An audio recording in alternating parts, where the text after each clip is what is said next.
Forest ટીમે પંચમહાલમાં કરી છે મોટી કાર્યવાહી। ફોરેસ્ટ ટીમે કલોલના વેજલપુરમાંથી ઝડપી છે એક શંકાસ્પદ ફેક્ટરી। શંકાસ્પદ કાથા જેવો પદાર્થ બનાવતી ફેક્ટરી ઝડપાઈ છે। ફેક્ટરીમાંથી ખૂબ જ મોટી માત્રામાં કાથા જેવો પદાર્થ મળી આવ્યો છે। ફેક્ટરીમાં સુરત ફોરેસ્ટ વિભાગની કાર્યવાહી હજુ પણ ચાલુ છે। પંચમહાલના વેજલપુર ખાતે સુરતની જે ફોરેસ્ટ વિભાગની ટીમ છે તેનું સર્ચ ઓપરેશન ચાલી રહ્યું છે।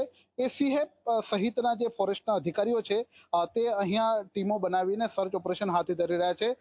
પંચમહાલનું જે વેજલપુર છે ત્યાંથી શંકાસ્પદ એક ફેક્ટરી જે છે તે ઝડપાઈ છે। જોઈ શકો છો આપ કે આ જે ફેક્ટરીના જે દ્રશ્યો છે અને અંદરના પણ જે દ્રશ્યો છે તે બતાવવા માંગીશ કે સુરતના વન વિભાગમાં નોંધાયેલા એક ગુનાની તપાસમાં જ્યારે ફોરેસ્ટ વિભાગની ટીમો અહીંયા આવી ત્યારે ફોરેસ્ટ વિભાગને આ શંકાસ્પદ જે જથ્થો છે તે મળી આવ્યો છે। કાજુના છોતરા હોવાનું પ્રાથમિક દ્રષ્ટિએ ફોરેસ્ટ વિભાગની ટીમોનું તારણ છે ને તેની સાથે ખેરનું લાકડું પણ મિક્સ હોઈ શકે છે। એટલે આ બંનેના મિશ્રણથી શંકાસ્પદ કાથો બનાવાતો હોય તે પ્રકારની પ્રાથમિક જે વિગતો છે તે સામે આવી છે। હું તમને બહારના પણ દ્રશ્યો બતાવવા માંગીશ કે જે સુરત એસીએફ છે ફોરેસ્ટ વિભાગના અને તેમની સાથે બીજા આરએફઓ સહિતના જે અધિકારીઓ છે તે હાલ અહીંયા સર્ચ કરી રહ્યા છે।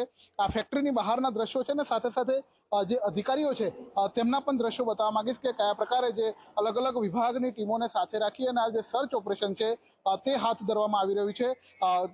ગોધરા જે ફૂડ એન્ડ ડ્રગ્સ વિભાગની ટીમ છે, વેજલપુર પોલીસની ટીમ છે ને ગોધરા વન વિભાગની ટીમ છે, આ તમામ જે ટીમો છે તેને સાથે રાખી અને આ જે સર્ચ ઓપરેશન છે તે હાથ ધરવામાં આવી રહ્યું છે।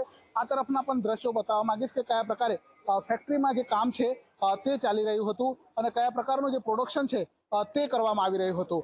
સીધા જે દ્રશ્યો છે તે બતાવવાનો પ્રયત્ન કરીશ કે હાલ અહીંયા જે જથ્થો મળી આવ્યો છે